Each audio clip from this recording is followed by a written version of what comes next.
Hello, my name is Megen Porter. I am a BFA photography candidate at Georgia State University and will be graduating in just a few short weeks. Thank you for listening to my story.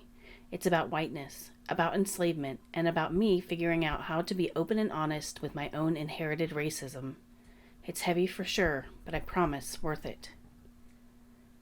The Inheritance Project started after I explored my family genealogy a few summers ago. I located my ancestors in the Appalachian Mountains of Virginia in a little town called Tyro. There, located on Route 814, otherwise known as Campbell Mountain Road, my ancestors, the Campbells, thrived. As my research into the area deepened, I began to realize that this mountainous area contained a history that surprised me. When I located the graves for my ancestors, I realized that their tie to the Confederacy was absolute.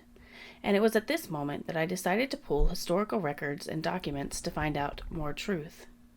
I wish now that I could say that I wasn't surprised when I found what I did, but the truth was that I thought mountain people did everything on their own.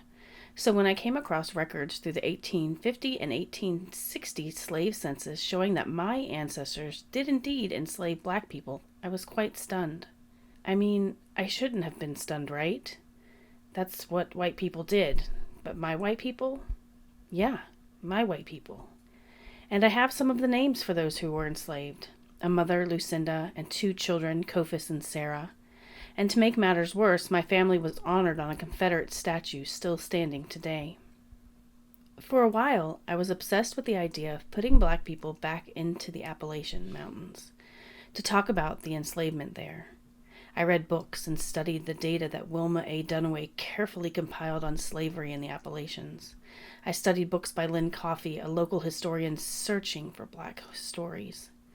I tried to photograph the landscape and sew in black thread to symbolize this missing part of history. I wrote to the black community in Tyro. I contacted local black organizations, but wouldn't get a return call. And every time I made art, I was critiqued that this was not my story. I was frustrated. How could I start talking about this and perhaps make a difference? Randomly, I was watching TikTok one day, and this middle-aged black man came on and said, "There is no such thing as a white ally." For a second, I was shocked. How dare he say that I was not an ally? I go to rallies, protests, I do all of these things. And then I took a deep breath, watched it again, and that's when I realized I was racist.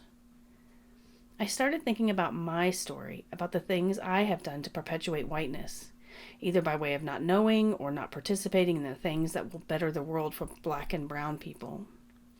Two immediate, cringeworthy things came to mind. The first, when I was photographing a black family, I was explaining how I was a cool photographer and not a slave driver. And the second, and more important, was the time that I took a black family to a plantation for family portraits. The mother in that scenario, whose husband had passed away, stopped me at the sign and said absolutely not. I didn't take them there because it was a plantation. I took them there because of the landscaping and the pretty flowers and the picturesque areas to capture photographs. My whiteness didn't allow me to see. It gave me a pass to not even think about what I was asking them to do. So I started making work about myself, about my family, about my mother who flies a Confederate flag in her yard, today, even as I'm speaking. I photograph and inlay words over those photographs that admit my transgressions as a white person. They bring to light my family connection with enslavement. I started printing on textiles, linens, things that are used inside a home kept private, much like my own whiteness. I carved into existing quilts found while in the mountains. I painted them over to mimic how whiteness in our country covers everything, like a blanket. Most recently, I've been exploring performance art, a covering of the land with whiteness, in reference to my ancestors' ownership of Monacan tribal lands in the Appalachians. In reference to my ancestors, my tie to them, and how the remnants of their time and power has had and will have lasting effects in our America. In the end, if I reach other white people using open and honest acknowledgement of past harms in my art, and am honest in communicating, then maybe, just maybe, we can start to mend our fractured existence. Because that's what we should do as white people. Thank you for listening to my conference. I look forward to your questions.